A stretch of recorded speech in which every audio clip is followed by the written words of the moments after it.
Backlash is coming up. Yes, indeed. St. Louis. First of all, I can't even watch Backlash live because I'm going to be at Northern Rising hosted by MLP in the Greater Toronto area at the old Maple Leaf Garden. You're going to be watching wrestling live in person. MLP is going to be a badass night. So PCO is going to be there. Gonna see how he's doing post TNA. Yeah, but, see him so that should be smashing a belt with a hammer again, right? But Backlash for the past 2 years has been an international super show, kind of, sort of. It's been, post WrestleMania, we're still in the WrestleMania hype. Then we go immediately to Backlash, and it lets WWE flex their, I guess you want to say, like, international muscle. Yeah. They're not doing that this year. So that part of it is over, and people are grumbling all over the place. Oh, the card looks shit, the card looks shit, the card looks shit.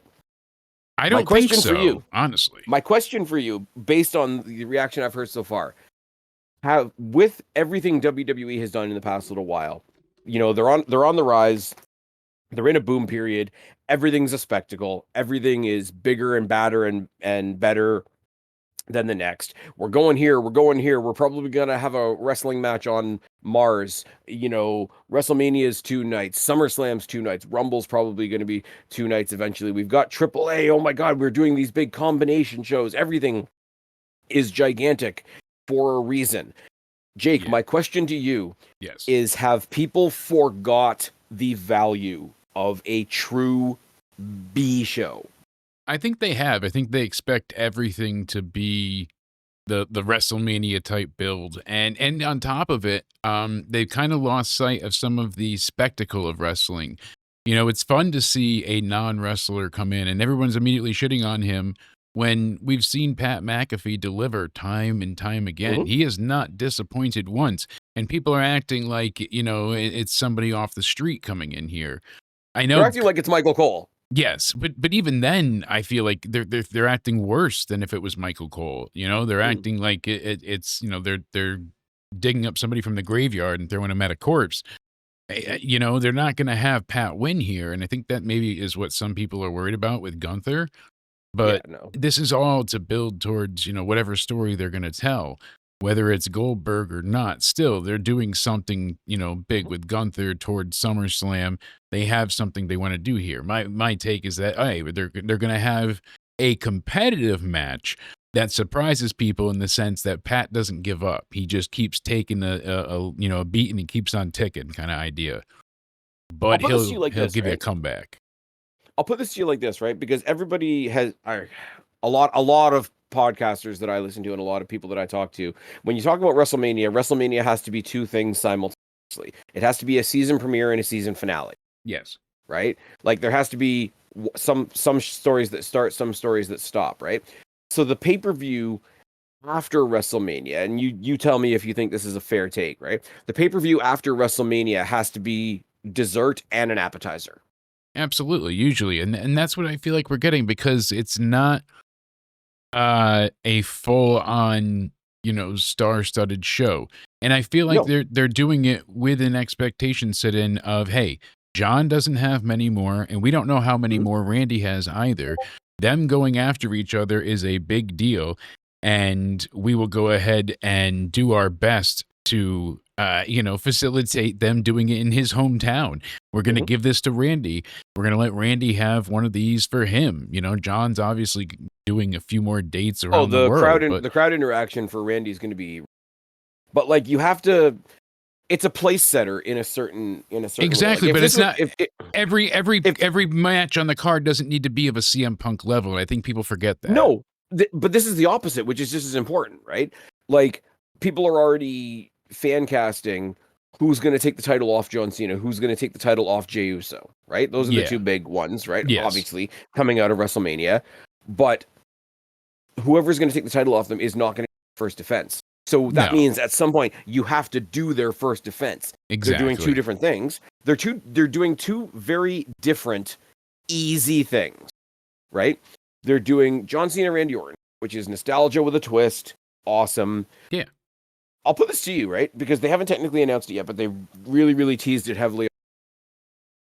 Yeah. Is is Jey Uso versus Logan Paul, because I was saying I wanted this since WrestleMania. Yeah. Is Jey Uso versus Logan Paul the best example WWE has right now of a simple, bare bones, cheer this guy, boo this guy match? Absolutely. People have Is there a nuclear bigger heat for is there Paul. a bigger example of that right now? No, that Because perfectly even encapsulates Mysterio that doesn't. entirely.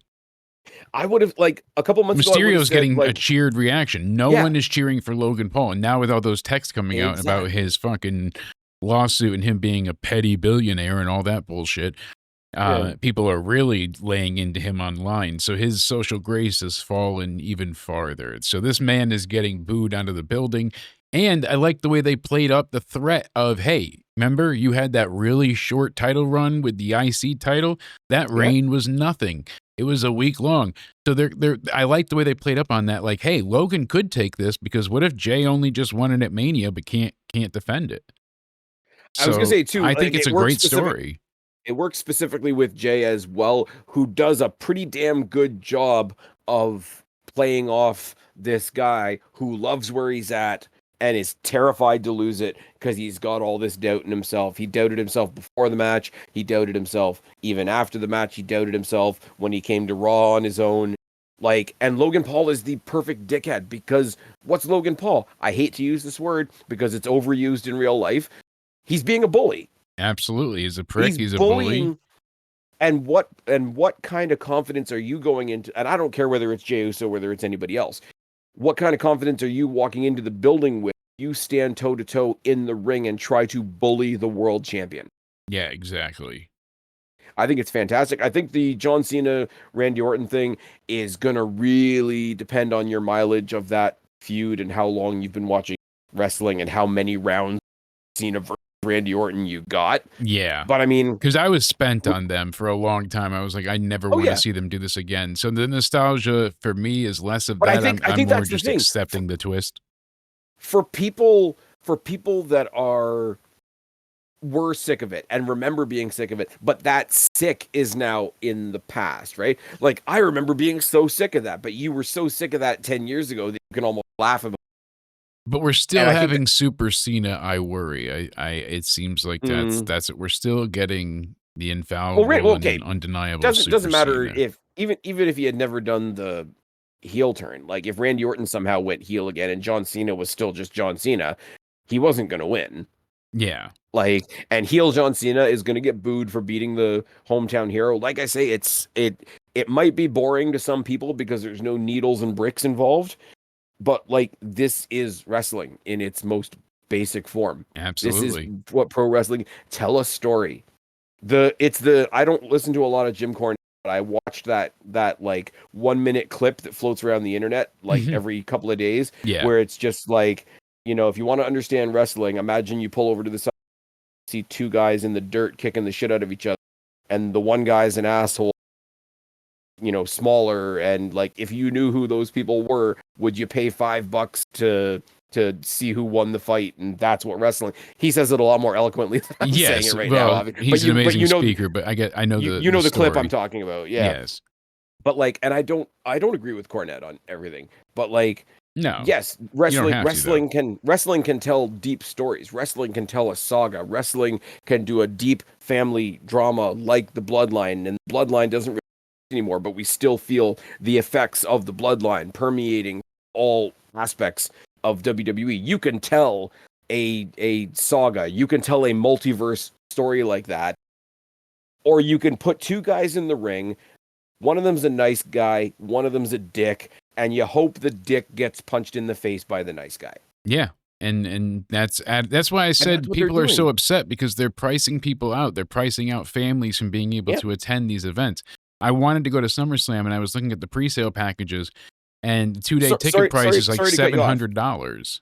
Sorry to cut you off for a second, but like, you mentioned the Gunther Pat McAfee thing, right? Yeah. You can't get simpler than that. Yeah, you're a world champion. You're a terrifying dude, but you know what? You hurt my friend. Yep. Fuck you. Exactly. And most of this card is pretty much that's how it is all the way down. Even look at Becky and Lyra. Hey, that was your mentor, and you got tutelage from her, and then she turned on you because that she only cares about herself. Mm-hmm. And I mean, all we really need to do with this pay-per-view is, okay, we know that Jey Uso is our champion. We know that John Cena is our champion. We know that, Lyra's, trying to make her way with this brand new championship. Give me a pay-per-view that shows me what that looks like.